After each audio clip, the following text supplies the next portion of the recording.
ang mga kabataan sa henerasyon ngayon ay medyo komportable na sa teknolohiya. Nasisiyahan sila manood ng mga video, maglaro at gumawa ng ilang bagay nga napapasaya sa kanila. Nabubuhay tayo sa panahon ng teknolohiya kung saan posible ang mga ganitong bagay. Tiyak na pinapadali ng teknolohiya ang ating buhay.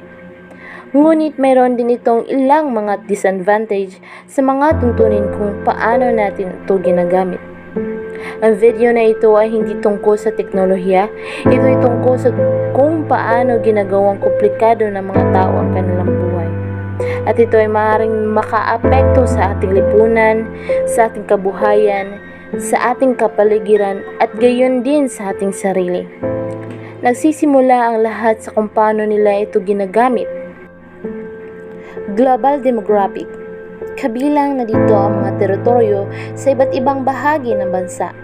Economic system, population, mga bata, matatanda, marital status, mga nabubuntis at marami pang iba.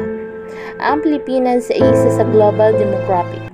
Kung napabilang ang Pilipinas sa mga nasabing global demographic, isa nito ang pagtataas ng kaso ng teenage pregnancy kung saan naglaan na maraming problema lalo na sa ating ekonomiya.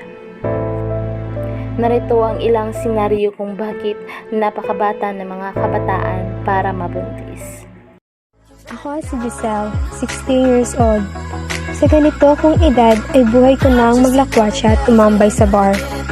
Sa mura kong edad natuto akong uminom. Pero di ko alam na sa gabing iyon magbabago ang lahat. May lalaking lumapit sa akin dahil sa kalasingan ay di ko na alam kung ano pang nangyari. Pagising ko na lang ay nawala na ang lahat sa akin. Nabuntis ako sa mura kong edad.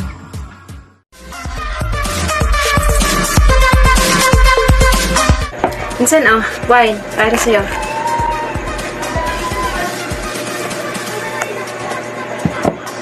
Ano bang fast tingin yan? Huwag kang mag-alala, hindi naman ito nakakasama. Minsan, hindi kasi ako umiinom. Huwag mo naman akong ipahiya. Sige na, inumin na ito. Isa lang. You, baby, I don't know.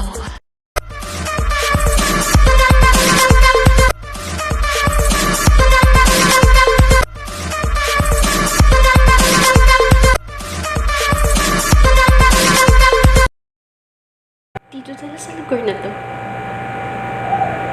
Ang cheap naman.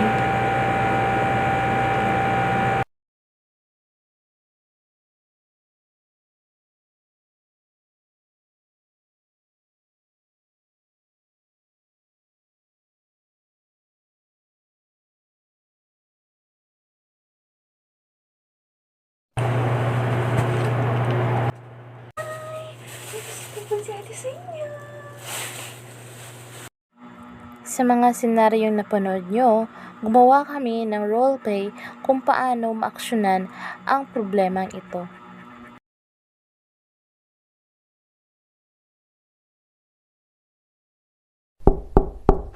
Come in.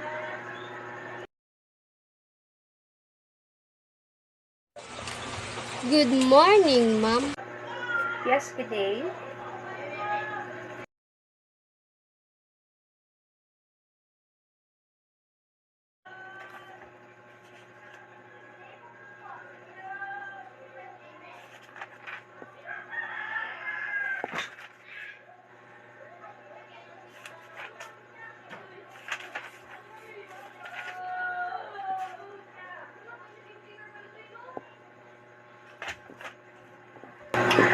Patawag ka ng emergency meeting.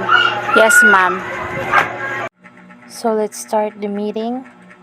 Ma'am Angelica, mas lalong dumadami ang cases ng mga kabataang may edad 14 hanggang 20 ang nabubuntis ngayon.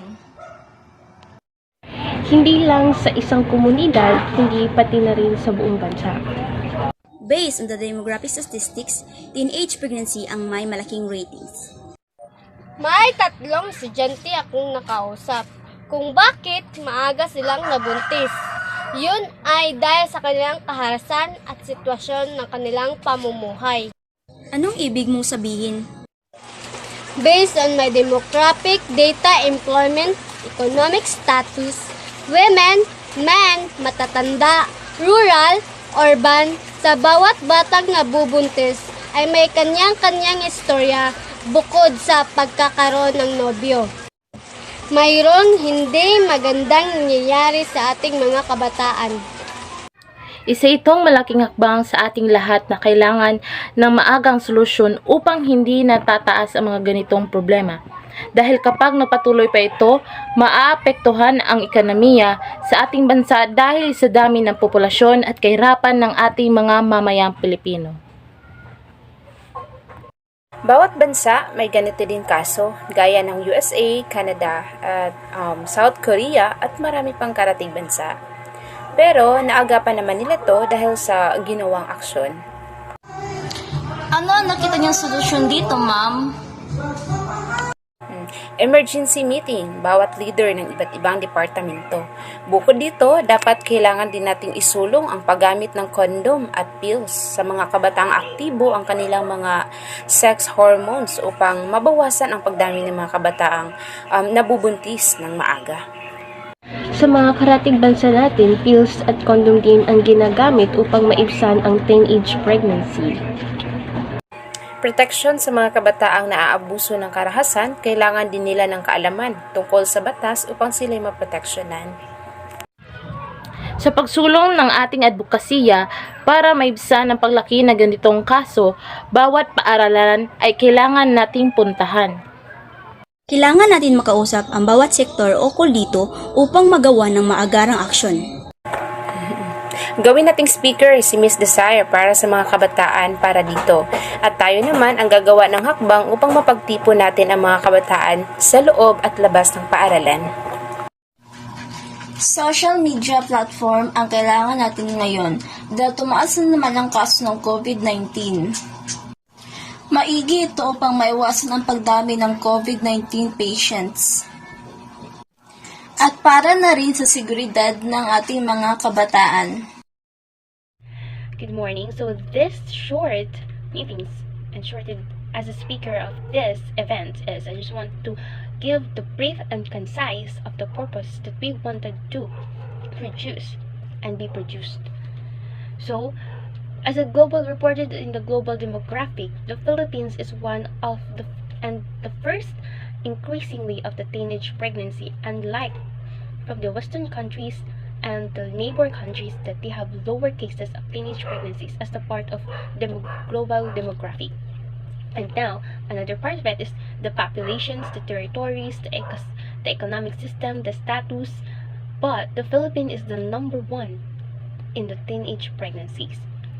So for that, as the RH Bell officially designated by the late President Benigno Simeon Aquino III, officially signed the Republic Act number 10354, or known as the Responsible Parenthood and Reproductive Health Act of 2012, and known as Reproductive Health Law, or the RH Bill.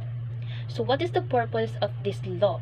So this law made is to provide the universal access to methods. And what kinds of these methods? It is to give a freely access from the people in the Philippines, especially the young ones in these generations, freely giving the contraceptions, fertility control, sexual educations, and maternal care in the people in the Philippines, especially the ones.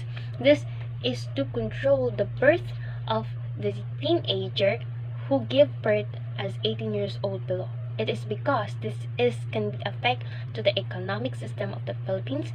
The populations will be increasingly that affect the economic system, that give a poor stability in the community.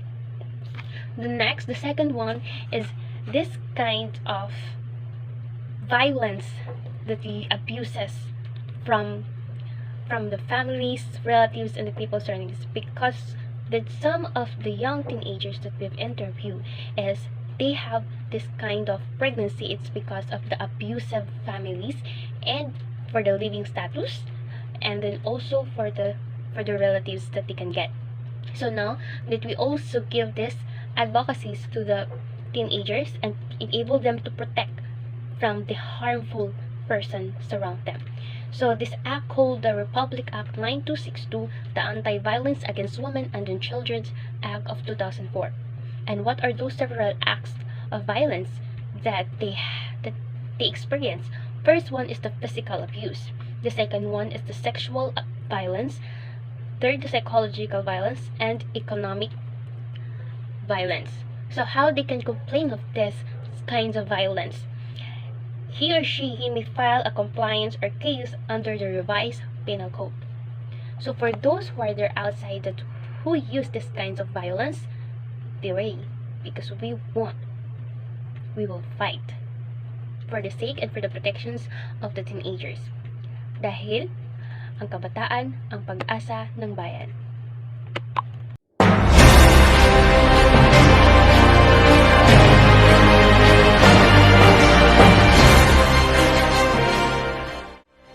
The Department of Health advocated child protection and lessened teenage pregnancy that is known and very popular in our country.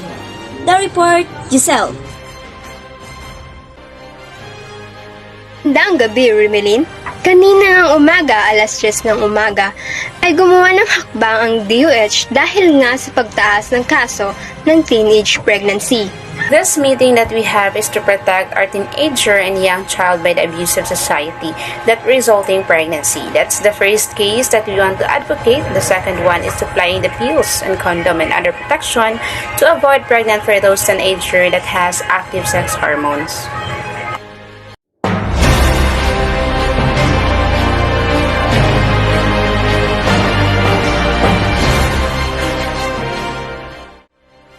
Sa narinig natin, Remilyn, sumang-ayon naman ang iba't ibang sektor at bawat departamento sa sinulong na advokasya ng ating DOH.